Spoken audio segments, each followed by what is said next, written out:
परंपरा या ठिकाणी आहे. कपिलधार येथे आज लाखो भाविक दाखल झालेत. उद्या हा सोहळा होतोय, काय सांगाल?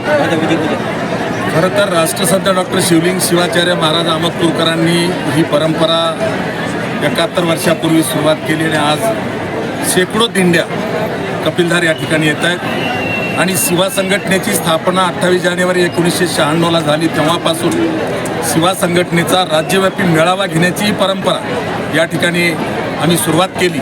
आणि 2002 सालापासून कपिलधार या ठिकाणी पंढरपूरप्रमाणे महाराष्ट्र सरकारच्या वतीनं शासकीय महापूजा सुरुवात करण्याची परंपरा शिवा संघटनेने सुरुवात केली. त्याच्या माध्यमातून ही परंपरा चालू आहे. लाखो भाविक आज कपिलधारच्या दिशेने आहेत आणि उद्या हा जनसागर कपिलधारमध्ये किमान 5 ते 6 लाख भाविक कपिलधारमध्ये येत आहेत.